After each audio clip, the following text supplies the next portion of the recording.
Now on River Region Evening Edition, the president takes action and finally uses his veto pen. ISIS militants kidnap hundreds of Syrians from their villages. And a local police chief is arrested after threatening workers at bars.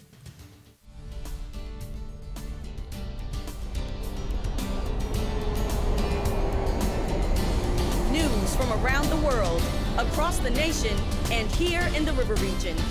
This is the award-winning Student Newscast, coming to you live from Southern Illinois University. River Region Evening Edition begins now.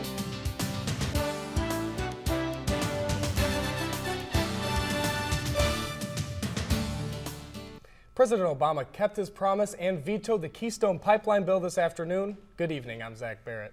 And I'm Robin Tinker. The president vetoed the bill that had passed both houses of Congress earlier this month. This veto is the first time the president exercised his veto power in 5 years. A short time later, Republican Senate Majority Leader Mitch McConnell pledged to override the veto within a week.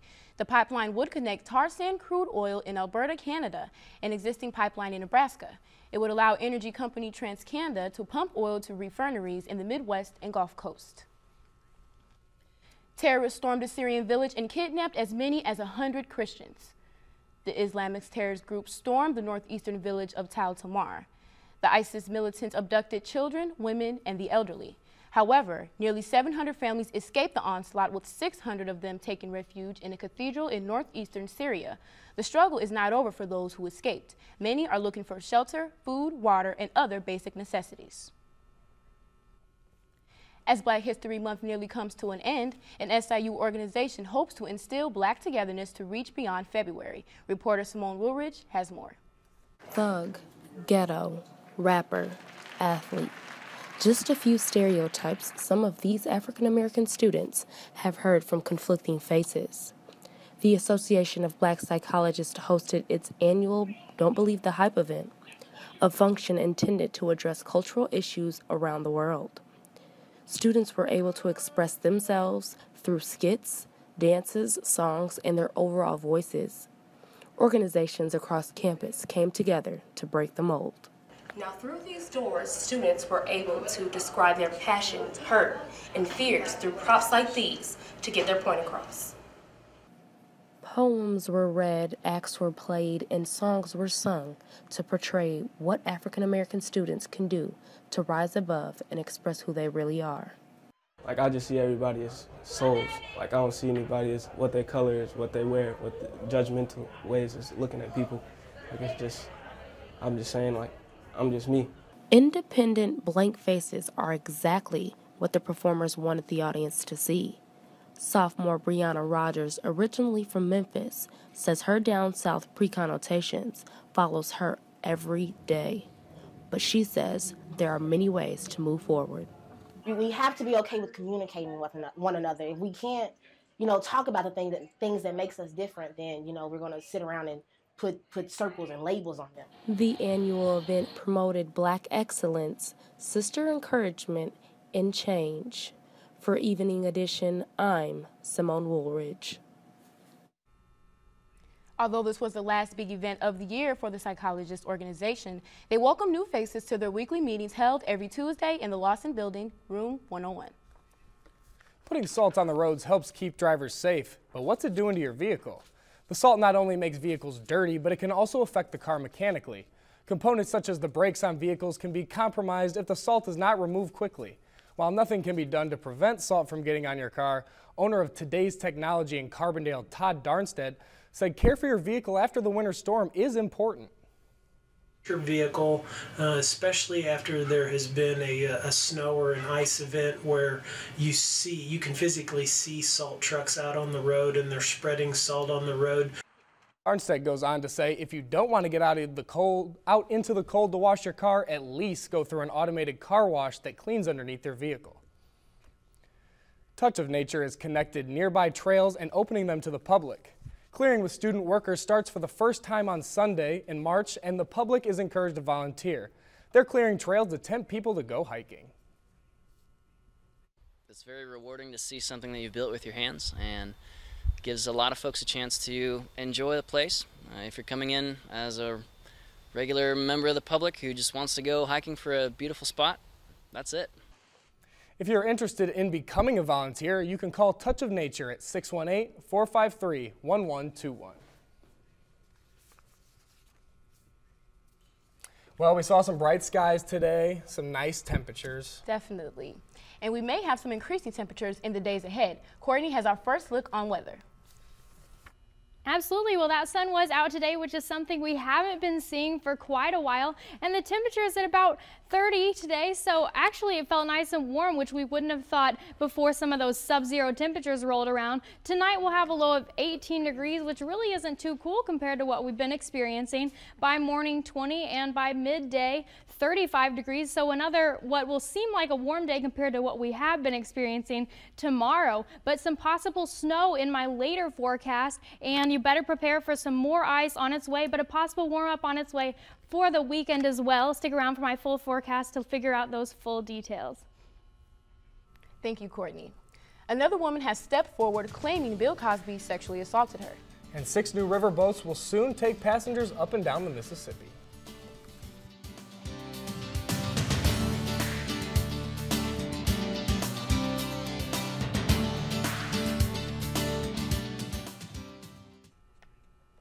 A University of Illinois at Chicago student accused of sexual assault during an encounter in his dorm room.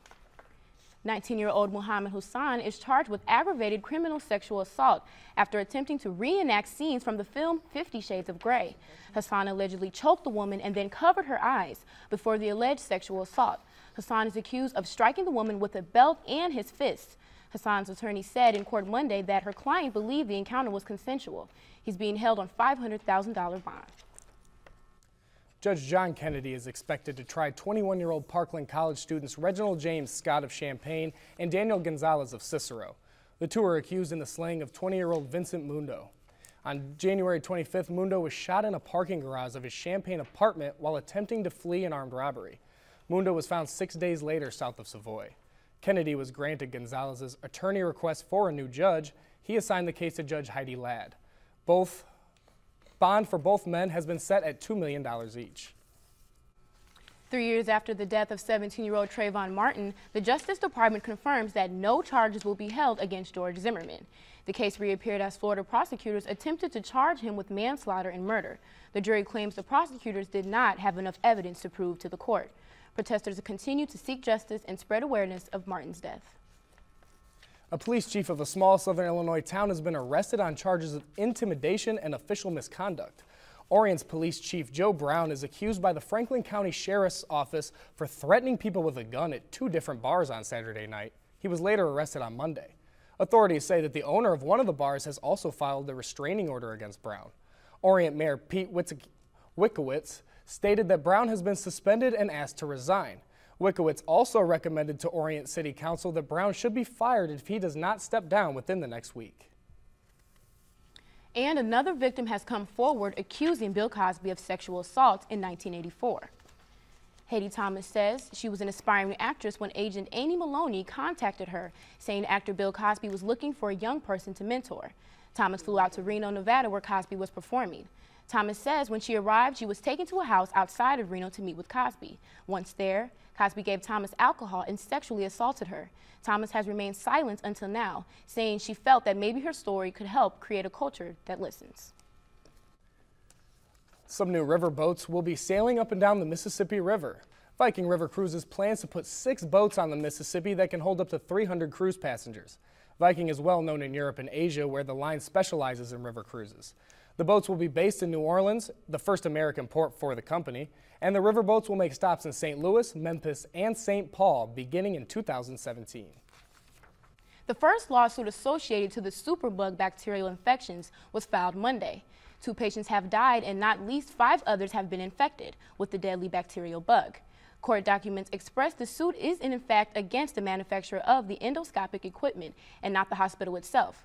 Other patients have also been notified that they should be screened for the bacteria known as CRE. A spokeswoman said 2 medical scopes were not cleaned thoroughly, that they are typically reused during routine exams. The FDA is advising healthcare workers across the U.S. to clean the instruments more carefully. The U.S. Supreme Court will hear a case next week that challenges health insurance. This health insurance plan will make coverage more affordable to more than 250,000 Illinois residents. The issue rests on the interpretation of 4 words in President Barack Obama's health care law. The challengers argue the law provides assistance to only people who get their insurance. Many states, including Illinois, rely on the federal health care system through the state. Well, we had a nice day out with some fair temperatures and some sunny skies. We'll look at what to expect from the weather for the next 5 days next. And positive comments about the economy by the Fed chair sent stocks to record highs this afternoon. See the full coverage on that on the Nightly Business Report at 5:30.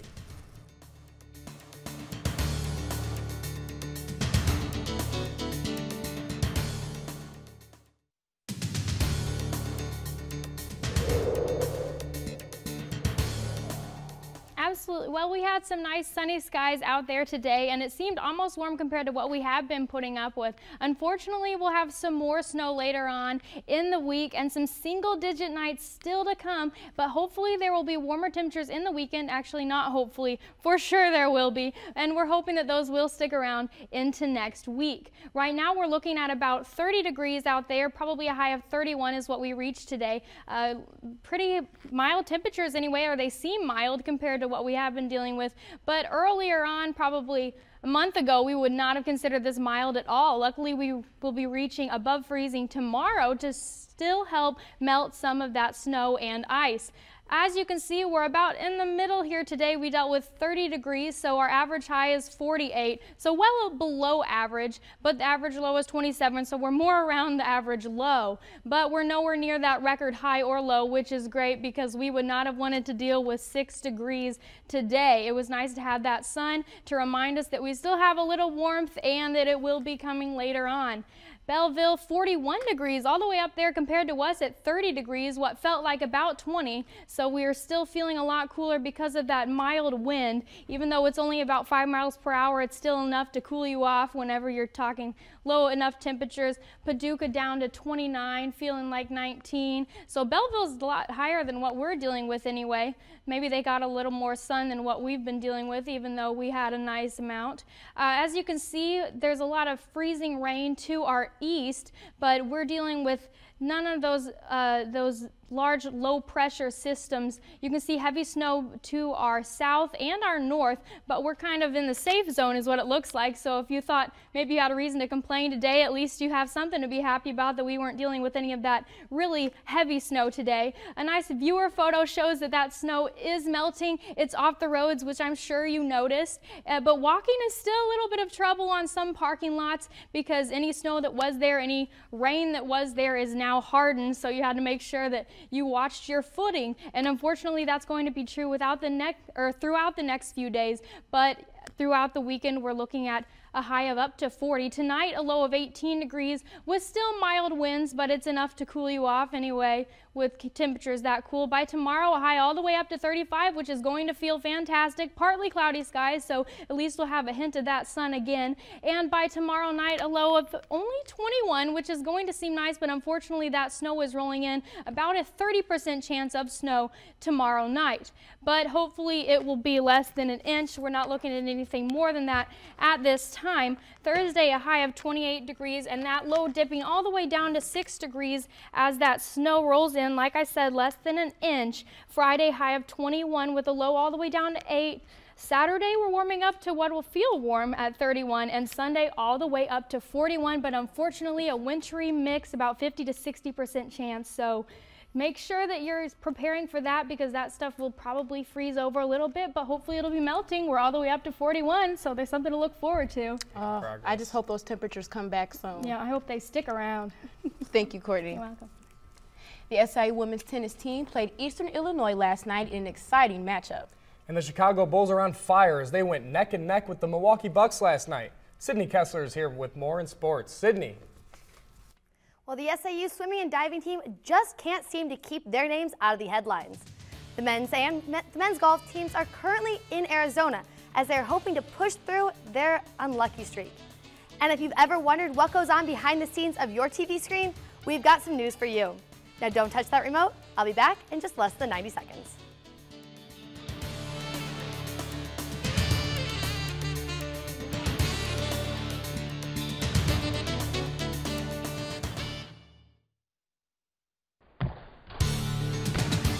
And now the latest scores and highlights from across the River region. This is Evening Edition Sports.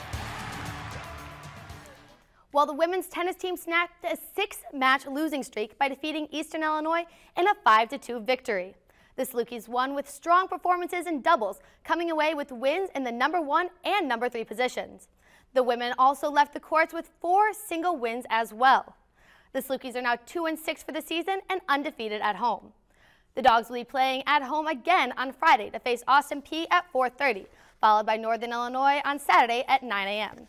All home matches will be played at the Garden Grove Events Center in Carbondale. The SAU men's and women's swimming and diving team simply can't and won't stop making headlines. Both teams were just named Scholar All-American teams for the fall 2014 semester by the CSCAA. The men's program posted a cumulative GPA of 3.48, which was good enough for 3rd nationally among Division I swimming and diving programs, trailing only behind Grand Canyon and Yale University. The women's program posted a 3.49 GPA for the semester, ranking them 22nd nationally. And when you tally the two together, the team's combined GPA of 6.97 was 3rd highest nationally, and again, only behind Yale and Grand Canyon University. The men's golf team had a rough start to their season, and the current tournament in Goodyear, Arizona isn't helping.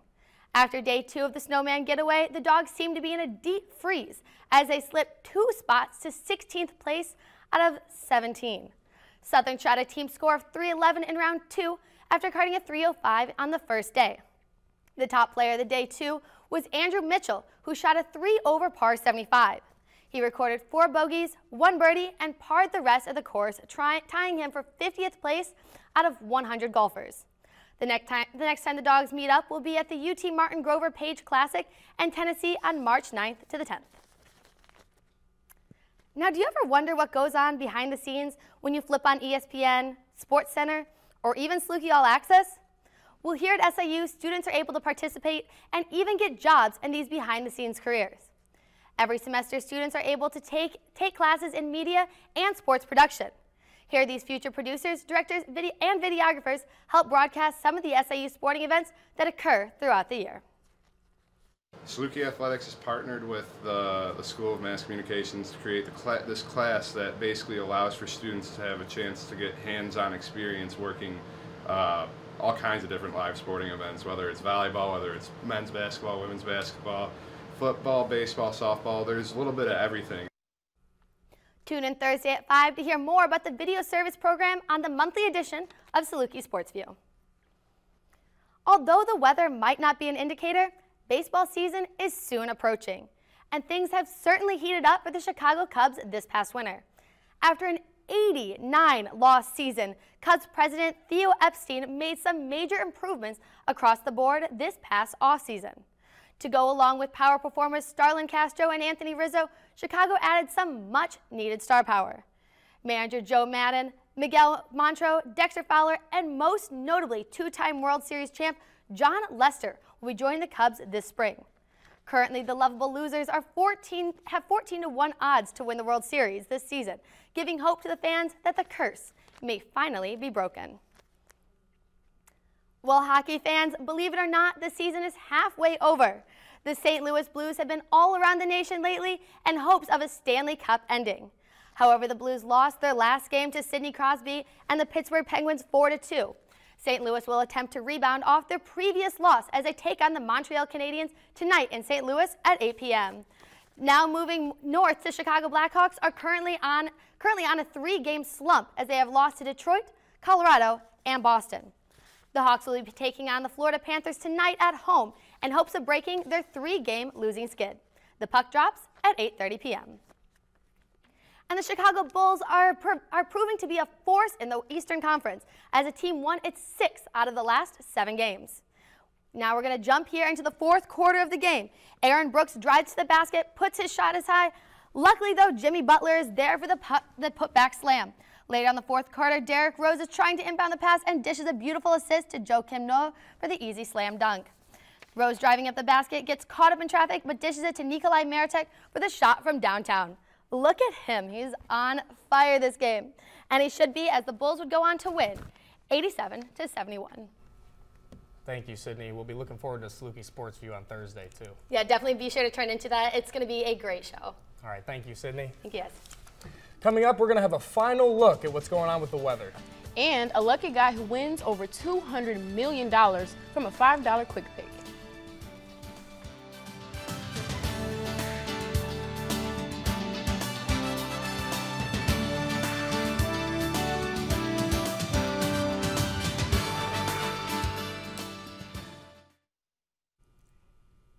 Here are some of the stories making news in the days ahead.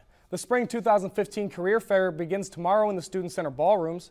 A campus drag show will be held Thursday from 11 a.m. to 2 p.m. in the Student Center, and our first Saluki Sports View of the semester is this Thursday. So join us Monday through Thursday at 5 for River Region Evening Edition. A 70-year-old professional driver won the largest prize in Illinois history. Jesus Davila Jr. won $265 million to win the Mega Millions jackpot. So we could get a quick review back to Courtney with a quick cap of weather. Yeah, well, we had a nice sunny day today, but unfortunately the most sun we'll be seeing is some partly cloudy skies throughout the rest of the week and some possible chances of snow. But as you can see, that warm up will probably help melt that snow. We hope so. So stay hopeful, and hopefully all that salt will take care of everything soon. Everything's melting right now, so definitely. I'm happy for that. Thank you, Courtney. Thank you, Courtney. And thank you for joining us tonight. Follow us on Facebook and Twitter at River Region News. I'm Zach Barrett. And I'm Robin Tinker for Courtney Bundy, City Counselor, and more than 100 students who work on Evening Edition. Good night.